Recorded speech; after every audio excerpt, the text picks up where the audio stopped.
Hello everyone! Welcome back to the offices of the Game Detectives. Now throughout these past few years, we've seen a lot of games go through Kickstarter, and one of the most successful would have to be Undertale. There are a lot of supporters of Undertale, but there are just as many people who don't think it's really a great game. But who is actually correct? Here are the cold hard facts. Memes, ships, and every other possible kind of annoying internet fandom activity was on full display after Toby Fox's game became a surprise hit. But does the game really live up to the hype of its most vocal supporters? I didn't want to like Undertale, and I assumed from the beginning I would roll my eyes at almost every moment. And there are some eye-rolling moments. However, Undertale is an extremely unique and creative game to play. There are also a fair amount of genuinely enjoyable and emotional moments, thanks to the extremely well done and relatable, sometimes too relatable, characters. It's a great example of what separates big budget games from indies, and features the genre at its best. There are certainly flaws and criticisms, but nothing that should keep you away from this experience, especially any preconceived notions given from the game's online infamy. On the other hand, I don't think it's necessary to play the game. Undertale tends to drag its feet, especially in the back half of the game. While the tutorial and Snowden sections introduce an enjoyably strange world, the game slows down after these opening sections, which can really grate on players as they try to unlock all three endings. While Travis and I do disagree on just how successful a game Undertale is, we both agree on some core concepts that the game does just right. First, the game's narrative and characters are definitively the strongest points of the game.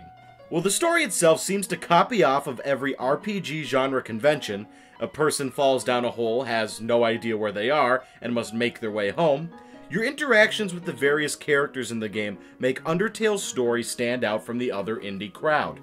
Now, like the main narrative, the characters come from conventional tropes, but each have unique spins to them that make them more three-dimensional. Undertale foreshadows their subversion of the traditional tropes of the RPG by having Flowey, a perfectly cheery flower, attack you at the very beginning of the game, signaling that the characters and story that seem commonplace are actually much more complex than meets the eye. Sans is the traditional lazy, funny, sarcastic guy, but his unrelenting devotion to his brother throughout the story is touching and sometimes frightening. The way he saves face and plays the clown to keep his brother happy feels genuine. Other plot points, such as Toriel and Asgore not getting back together, even in the happiest ending, make the characters feel real. It's obvious their relationship is too far gone, and to have them make up would feel unnecessary and unrealistic in this game world.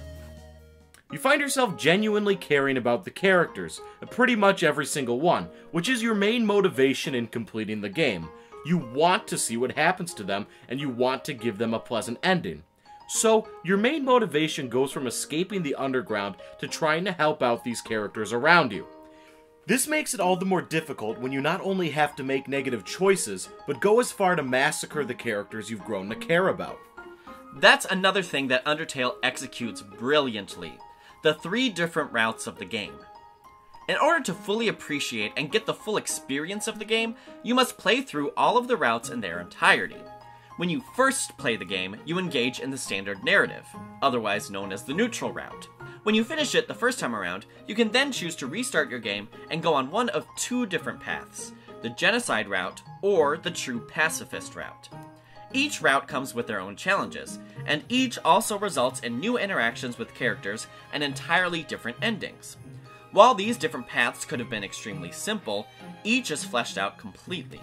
You complete each route by following specific guidelines. In the true pacifist route, you have to spare every single enemy you come across and complete various other activities in the game, such as dates, which we'll discuss in a little bit. To complete the genocide route, you have to destroy every single enemy in the game, to the point where you literally cannot encounter any more of the randomly spawned enemies in the game's areas. Each of these routes requires extreme dedication in order to be executed, which makes the player more engaged into what is truly happening with the characters in the game. The various routes in Undertale also offer different perspectives and opportunities. This really lets the characters shine as you get to see different sides of them, particularly Toriel and Sans, who get the most development and varied emotions between the runs. there's plenty of small details laid out between the runs as well, like the way certain characters may or may not chastise you for your actions, or how Flowey actually solves all of the puzzles for you on the Genocide run. And the various endings are different and interesting enough to make you want to see each run through. Without spoiling anything, let's just say that the game practically tells you outright that taking the true pacifist route is the best route to take, and openly mocks and berates you if you choose the Genocide route. But the game still offers you the opportunity to choose, which many other games claim to have, but rarely deliver on. After the first run-through, you can truly choose to play how you want, but that doesn't mean you can just go back to your last save spot in order to follow your route. Some of the most brilliant moments in the game occur when you try to break the game in order to fit your desired route. For example, if you accidentally kill Toriel and choose to restart your game to spare her, Flowey will accuse you of killing Toriel and then going back to save her. In other words, the game knows exactly what you're doing at all times, which makes the world even creepier. This can genuinely unsettle you and create a tone that makes you seriously consider your actions throughout. In that aspect, the choice of how you want to play the game is one of the strongest of any game of its type. It completely subverts the ideas presented in Life is Strange or the many Telltale Walking Dead games. They tote the idea that choices matter, but all ultimately homogenize them into weak consequences or ultimatums. In those games, your choices don't really matter, or at least they don't feel like they do. Undertale holds no punches back in chastising the player for their decisions, and when it's time to answer for them, the repercussions are made clear and irrevocable. For example, when you complete one Genocide playthrough and then attempt to enact a true pacifist ending, the game will remind you of all of your horrible misdeeds in your previous playthroughs. Undertale does not act as if each individual playthrough is separate, but as if they are all connected to your memory of your playthroughs, and actually asks some important questions. After all, are you truly a pacifist if you've proved before that you're not afraid to be a murderer? Yet another way the game makes you second-guess your decisions is the extreme difficulty in completing the Genocide route. The Genocide route has an enormous difficulty curve in the battle with Undyne and Sans. Undyne comes out of nowhere, and the game in no way prepares you for this type of interaction. It's obviously meant to make you think twice about your choices, but it's arguable that at this point, most players have committed to their route. Sans' final battle with the player makes sense, as he is acting in revenge of everyone you've killed, especially his brother. Again, the game makes you second-guess your decisions. By this point in the game, you literally cannot turn back from the Genocide route, and the fight with Sans makes it explicitly clear that you should feel horrible for your choices. The only downside to these innovated routes is the repetitiveness of playing the same game 3 times. Gameplay suffers on repeated runs, as, save for some small details and dialogue variations, and ignoring the few boss interactions, repeated playthroughs are largely similar, particularly in the neutral versus the true pacifist routes of the game. Now, the game is largely absent of grinding, but these repeated sections provide all the redundancy needed for an RPG. Much like other RPGs, engaging in battles with the enemies can become extremely infuriating if you do the same thing over and over again. And while Undertale makes strides in improving this experience, the battle system can be boring at times. In the game, you avoid the attacks from enemies by dodging them as they send out to attack your heart. You can also choose to retaliate by either attacking or sparing your enemies, which is the main factor in deciding which of the routes you will take. Now first, we'll talk about the dodging system. Undertale offers enough variation in the types of attacks enemies use and the ways you can choose to defend yourself that dodging never becomes a chore. For example, some enemies choose to use blue attacks, which you avoid by simply not moving when the attack goes over you. And other enemies use a combination of a variety of different types of attacks. So, the various ways in which you can interact with the dodging mechanism gives just enough spice to the system to make it continuously fresh without going overboard with new mechanics.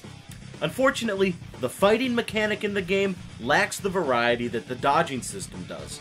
You attack enemies by reacting to a quick-time event in which you must line up your cursor with a slat in the middle of the screen. This is the only way you can attack in the game. While the game may be deliberately trying to make attacking boring in order to convince more people to try out sparing enemies, the ability to attack in different ways could actually benefit the Genocide routes by making the player seem even more sadistic. However, the sparing system used in the game is the highlight of the game's battles. A large part of the game's charm does come from the different methods you can spare enemies. Sometimes it means enduring enough difficult to dodge attacks. Sometimes it means experimenting with act choices like their own puzzles. Sometimes it means incredibly humorous interactions like flirting with the tsundere plane. This all acts to make the enemies seem almost human in nature, which can make you feel even more guilty if you choose to kill everyone. A lot of the enemies you encounter in the game owe a lot to the enemies of Earthbound and Mother 3, as they are very similar. But Undertale improves upon these predecessors by emphasizing the individual personalities of each enemy. In Undertale, the enemies are unique and strange creatures, much different from the kinds of typical feral woodland creatures you battle in most RPGs.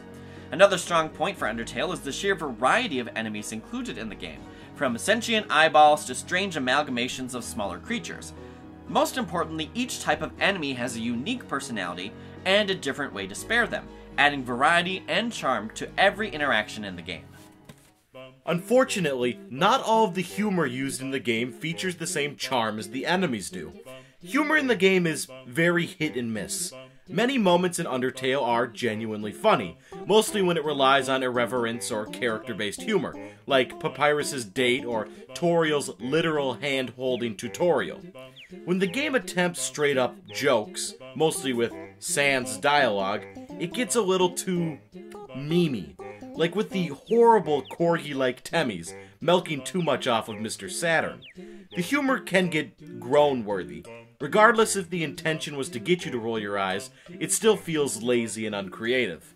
Yet another point of laziness in the game comes from how the levels are designed. While there are some striking visuals in the game, such as the looming castle in the distance or the glittery and shiny caves, most of the areas in the game seem to be taken from the generic fire, ice, water, castle, etc. level bin. Nothing about these individual areas really sticks out since their designs are so basic, and there are no large landmarks that take advantage from these level themes. And some of the world names like Waterfall and, most grievously, Hot Land are just atrocious.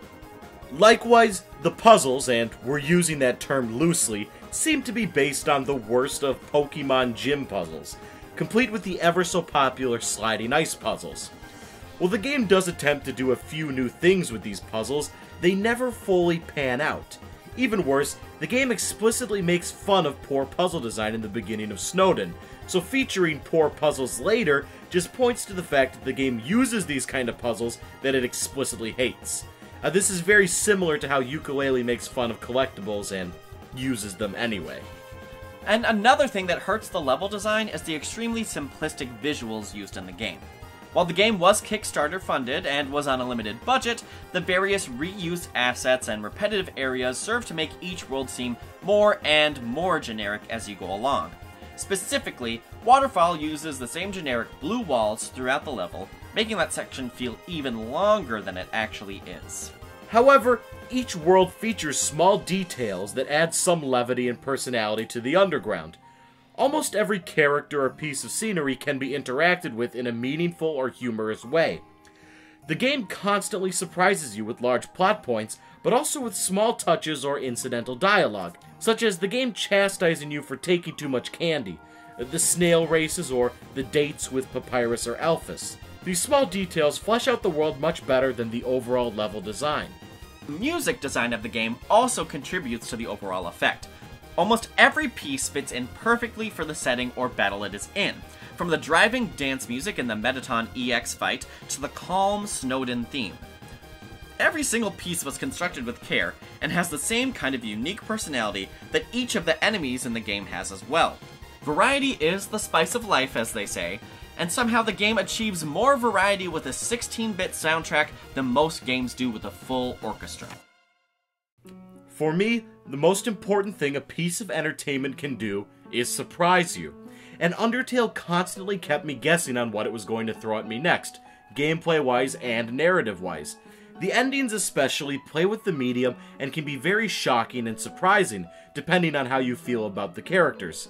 Sure, some parts of the game might be pandering to its audience, especially Alphys, but it has a good heart and puts it in the right place, with great characters, music, and story.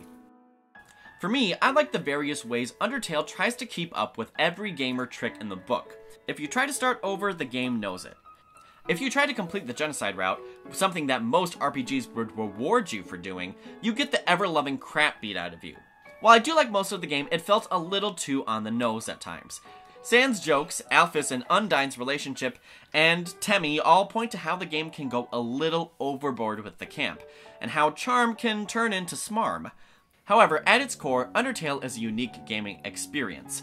Best game ever, however, definitely not. Sorry, Game Facts. So that was our investigation into Undertale. Is it the best game ever made, or just another fun indie to add to your collection? Make your case down in the comments.